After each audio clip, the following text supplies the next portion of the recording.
Praise the lord, this is Sana और मैं आप सभी के बीच में एक गुड न्यूज़ को लेकर आई हूँ। और मैं ईमान रखती हूँ कि आज जब आप इस गुड न्यूज़ को सुनेंगे तो आपकी लाइफ जो है वो सेम नहीं रहेंगी। हालेलुया।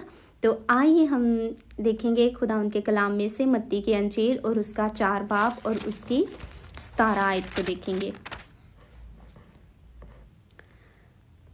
उस वक्त से यीशु ने मुनादी करना और ये कहना शुरू किया कि तौबा करो क्योंकि आसमान की बादशाही नज़दीक आ गई है। हालेलुया।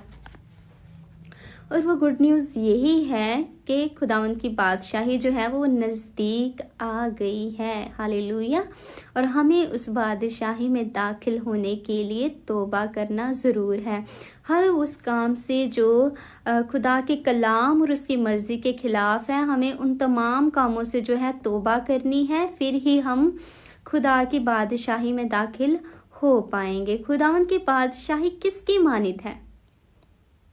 आइए हम देखेंगे मत्ती की अंजील उसका 12 बाब और उसके फर्स्ट 3 आयात को देखेंगे। और यीशु फिर उनसे तमसीलों में कहने लगा कि आसमान की बादशाही उस बादशाह की मानिद है जिसने अपने बेटे की शादी की और अपने नौकरों को भेजा कि बुलाए हुओं को शादी में बुला लाए। हालेलुया। हमने यहाँ पे देखा कि आसमान की बादशाही जो है वो उस बादशाह की मानिद है जिसने अपने बेटे की शादी की और अपने नौकरों को भेजा कि जाओ और जो बुलाए हो उनको बुला लाओ शादी में।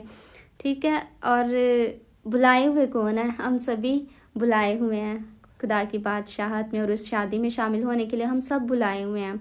लेकिन दाखिल कौन हो पाएगा उसमें, उस शादी में? वही जिसने रास्तबाजी का लिबास पहना होगा, वही इस बादशाहत में दाखिल हो पाएगा। और जिसने दुनियावी लिबास पहने होंगे वो जो है इस बादशाहत में दाखिल नहीं हो पाएगा। जिसने तौबा नहीं की और दुनिया के कामों में लिप्त है और रास्तबाजी का जो लिबास है वो नहीं पहना, वो इस बादशाहत में दाखिल जो है वो नहीं हो पाएगा। और ये मैं अपने से नहीं कह रही, इसके लिए भी हम एक वर्स को देखेंगे। मत्ती उसका 22 बाब है और उसकी 11 आयत से हम देखेंगे। 11 आयत से लेकर हम 13 आयत तक देखेंगे। और जब बादशाह मेहमानों को देखने को अंदर आया तो उसने वहां एक आदमी को देखा जो शादी के लिबास में ना था और उसने उससे कहा, मियाँ तू शादी की पोशाक पहने बगैर यहाँ क्यों कर आ गया? लेकिन उसका मुंह बंद हो गया। इस पर बादशाह ने खादमों से कहा कि इसके हाथ पांव को बांध कर अंधेरे में डाल दो, वहां रोना और दांतों का पीसना होगा। हालेलुया। तो आपने यहाँ पे भी देखा कि हर वो शख्स जिसने रास्तबाजी का लिबास जो वो नहीं पहना होगा उसको वहाँ पे डाल दिया जाएगा जहाँ पे रोना और दांतों का पीसना। और आप सब जानते हैं कि ये जगह कौन सी है।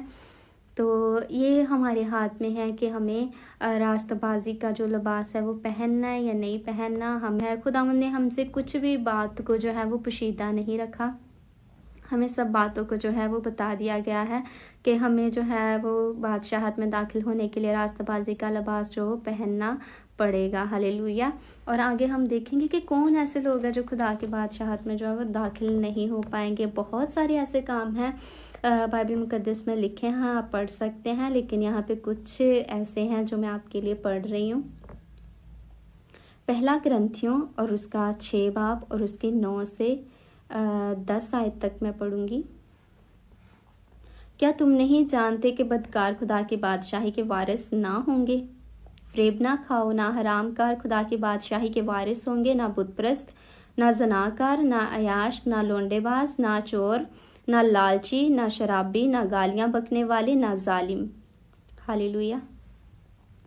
आपने यहाँ पे देखा कि ये सब चीज़ें जो हैं जो तर्क करेगा और भी बहुत सारी ऐसी चीज़ें हैं, जादूगरी और भी बहुत सारी ऐसी चीज़ें हैं जो गुनाह के जो है ज़ुमरे में आती हैं। उनसे जब हम तौबा करेंगे तो ही हम जो है खुदा की बादशाहत में दाखिल हो पाएंगे। और खुदावंद ने हमें ये वक्त दिया है कि हम तौबा करें और उसकी तरफ रुजू लाएं और वो रास्तबाजों के लिए नहीं बल्कि वो गुनाहगारों के लिए यीशु मसीह जो हैं आए थे, ताकि वो उनके गुनाहों को जो है वो धोए अपने लहू से और उनके गुनाह जो है वो माफ़ किए जाएं। उसने आपका और मेरा कफ़ारा जो है 2000 साल पहले दे दिया है। हम आज भी जो है खुदा की हजूरी में चाह के अपने गुनाहों का इकरार करके उसके पाक लहू से अपने गुनाहों को जो है वो धो सकते हैं। हालेलुया। और मैं आपकी हौसला अफजाई के लिए इसकी आगे भी आयत को पढ़ूंगी 11। और बात तुम में से ऐसे ही थे भी, मगर तुम खुदावंद यीशु मसीह के नाम से और हमारे खुदावंद के रूह से धुल गए और पाक हुए और रास्तबाज भी ठहरे। हालेलुया। हम सब परफेक्ट नहीं हैं, लेकिन ये है हमें खुदावंद का जो पाक रूह है और उसका जो पाक लहू है वो हमें गाइड करता है, गलत चीज़ों को तर्क करने में हमारी जो है मदद करता है। हम सब परफेक्ट नहीं थे, लेकिन हम जो है वो खुदा के लहू से जो है वो धुल गए और उसके पाक रूह से हम धुल गए और हमने खुदा ने रास्तबाज ठहराया है, ऐसे ही अपने पाक लहू के और अपने पाक रूह के वसीला से। तो मैं आप सबकी भी हौसला अफजाई करना चाहती हूँ कि आप सब भी अगर इन चीज़ों में, दुनियावी बातों में, चीज़ों में अभी तक लिप्त हैं, तो आज ही आप खुदावंद की हजूरी में जाइए और अपने गुनाहों का इकरार कीजिए और खुदावंद के लहू से अपने गुनाहों को धोइए। और वो माफ़ करने की कुदरत रखता है, क्योंकि वो गुनाहगारों के वास्ते ही आया था और उसका लहू आज भी हमारे गुनाहों को जो है वो धोता है। तौबा करें और ज़रूर है कि खुदावंद आपको अपनी पाक हजूरी में जो है एक्सेप्ट करेंगे और वो आपको रास्तबाज ठहराएंगे। हालेलुया। और खुदावंद आज के पाक कलाम के वसीला से आप सभी को बरकत दे। God bless you all.